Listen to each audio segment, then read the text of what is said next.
Bismillahirrahmanirrahim. Assalamualaikum warahmatullahi wabarakatuh. Pada video kali ini saya akan menjelaskan dua materi. Yang pertama adalah materi tentang konsep dasar bisnis dan kerjasama global, dan materi kedua tentang big data dan business intelligence. Namun sebelum itu, izinkan saya untuk memperkenalkan diri. Perkenalkan, nama saya Nurinda, jurusan Akuntansi, Fakultas Ekonomi dan Bisnis Islam, Universitas Islam Negeri Alauddin Makassar, dengan NIM 904118115. Baiklah, saya akan menjelaskan materi yang pertama. Materi pertama, konsep dasar bisnis dan kerjasama global. Konsep dasar sistem informasi. Nah, terlebih dahulu kita harus mengetahui apa sih sistem informasi itu. Nah, sistem informasi adalah serangkaian komponen yang saling berhubungan dalam mengumpulkan, memproses, menyimpan, dan mendistribusikan informasi untuk mendukung pengambilan keputusan dan pengawasan dalam sebuah organisasi. Dari definisi tersebut, ada 5 konsep yang kemudian menjadi dasar dalam sistem informasi. Yang pertama adalah konsep sistem. Dalam hal ini berarti sekumpulan unsur yang saling berhubungan atau terpadu untuk mencapai suatu tujuan. Unsur yang ada dalam sistem ini berupa input, proses, dan output. Kemudian konsep yang kedua adalah konsep informasi. Didefinisikan sebagai data yang telah diolah menjadi data yang memiliki arti dan fungsi bagi manusia.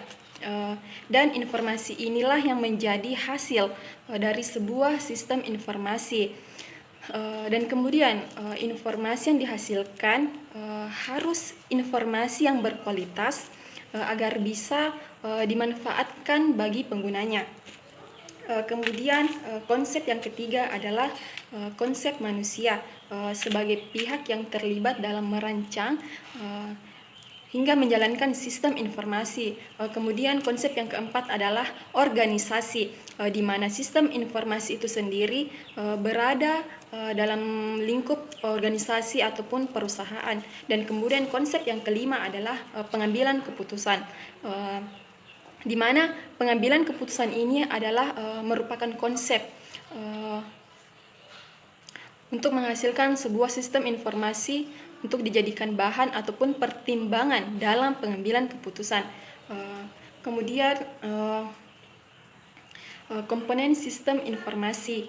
Komponen sistem informasi ini mencakup teknologi yang terdiri dari hardware, software, database, network, people, dan prosedur.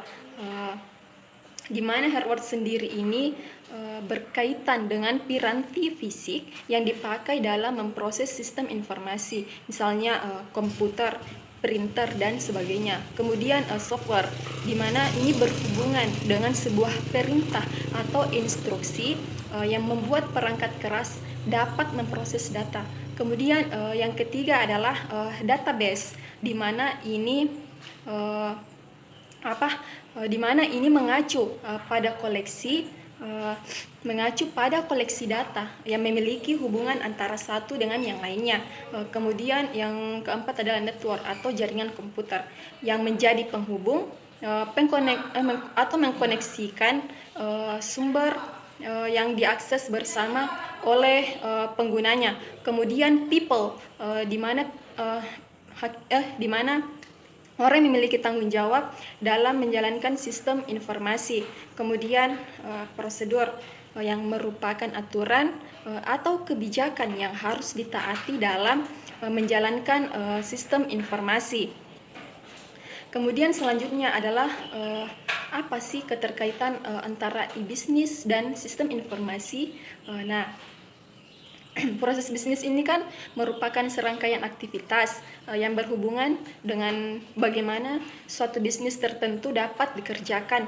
Manajer harus memperhatikan betul proses bisnisnya karena dapat menentukan seberapa baik organisasi tersebut dijalankan atau menjalankan bisnisnya. Nah, disinilah sistem informasi hadir untuk mengoptimalisasi bagian dari proses bisnis, sehingga membantu perusahaan atau manajer dapat merancang kembali dan memperlancar strategi bisnisnya, sehingga sistem informasi dalam bisnis sangat berperan baik dalam mendukung operasi bisnis, mendukung pengambilan keputusan manajer, mendukung strategis maupun meningkatkan pelayanan strategis secara global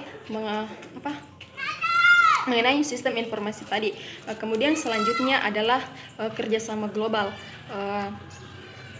Kerjasama global dalam hal ini mengacu pada bagaimana sistem informasi dapat berkolaborasi dengan bisnis jejaring sosial saat ini dan mencapai tujuan bersama. Sementara bisnis jejaring sosial adalah bagaimana kita menjual barang atau jasa kepada pembeli atau konsumen dengan menggunakan platform jejaring sosial seperti Facebook, Twitter, YouTube, Instagram, dan perangkat media sosial lainnya.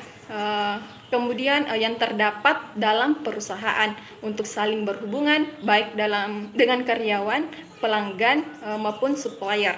Kemudian adapun perangkat teknologi yang dapat digunakan untuk kerjasama global dan bisnis jejaring sosial, yang pertama adalah surel atau surat elektronik ataupun email beroperasi pada komputer ataupun telepon seluler yang memungkinkan penggunanya terhubung dalam mengirim atau menerima surat dengan cepat melalui jaringan internet. Kemudian yang kedua adalah wiki, yang merupakan jenis situs web yang memudahkan pengguna dalam menyimpan dan berbagi pengetahuan serta wawasan dalam sebuah forum online. Kemudian yang ketiga adalah Microsoft SharePoint atau platform berbasis browser.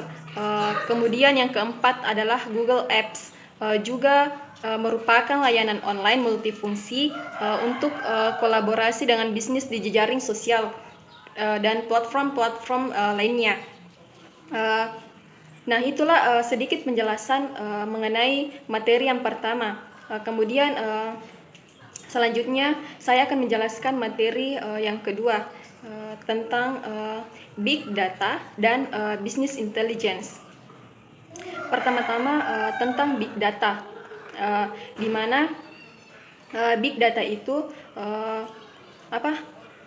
sebuah data atau himpunan data yang sangat besar yang tidak mampu diolah oleh suatu sistem komputer dan perangkat lunak konvensional dan memiliki karakteristik tertentu seperti volume, variety, dan velocity, di mana volume yaitu ukuran data yang dihasilkan sangat besar, seperti pada tahun 2012 kita menghasilkan 2,3 triliun gigabyte, dan diperkirakan tahun 2020 itu data yang dihasilkan 43 triliun gigabyte setiap harinya.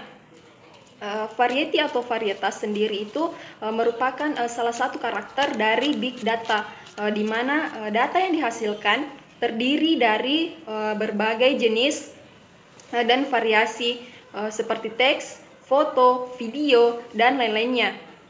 Adapun yang menghasilkan big data salah satunya adalah Internet of Things, yaitu di mana benda-benda di sekitar kita dapat berkomunikasi antara satu sama lainnya melalui jaringan internet, mulai dari handphone, televisi, jam tangan, dan lemari pendingin, di mana benda-benda tersebut dapat menghasilkan data.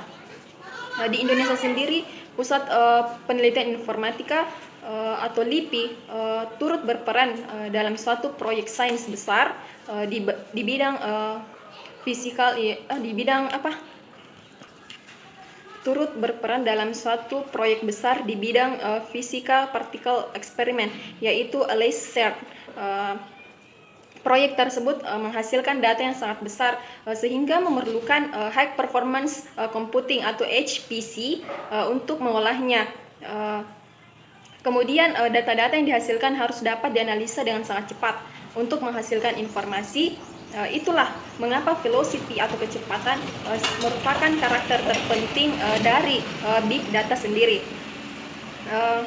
Dan high performance computing atau HPC ini adalah suatu sistem komputer yang dibangun agar mampu menyelesaikan beban komputasi yang tak terkira beratnya dalam waktu yang masih bisa diterima. Kemudian tentang business intelligence. Apa sih business intelligence itu?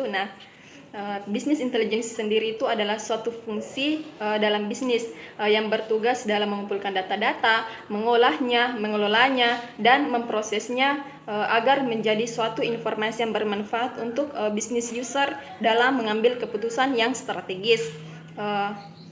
Adapun perbedaan business intelligence dengan data science, sebenarnya keduanya ini adalah sama-sama hal yang mirip, yaitu sama-sama melakukan data analisis, visualisasi, dan perhitungan matematis dan statistik. Dan analogi perbedaan antara business intelligence dan data science bisa kita gambarkan dalam kasus telat datang ke kantor, di mana business intelligence ini lakukan. Kenapa kita bisa datang telat ke kantor? Jadi kita berpikir jalan apa sih yang kita ambil kemarin dan model transportasi apa yang kita pakai sehingga membuat kita telat ke kantor. Sementara data science ini akan membantu kita sebelum berangkat ke kantor, yaitu dalam memilih mode transportasi yang tepat dan jalan yang tepat agar tidak telat datang ke kantor. Kemudian bagaimana menjadi bisnis intelligence yang baik, yaitu dengan prinsip-prinsip. Yang pertama, ask the right question. Yang kedua adalah get the relevant data. Yang ketiga adalah treat analytics product. Dan yang keempat adalah streamline and scalable process. Dan adapun seorang pebisnis intelligence ini harus memiliki tiga kemampuan dasar. Yang pertama adalah pengetahuan tentang bisnis, yang kedua adalah pengetahuan matematika dan statistik, dan yang ketiga adalah kemampuan teknis. Mungkin hanya itu yang dapat saya sampaikan atau jelaskan pada video kali ini.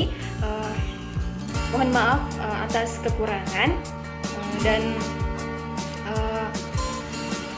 semoga video ini dapat bermanfaat buat teman-teman semua. Akhir kata, wassalamualaikum warahmatullahi wabarakatuh.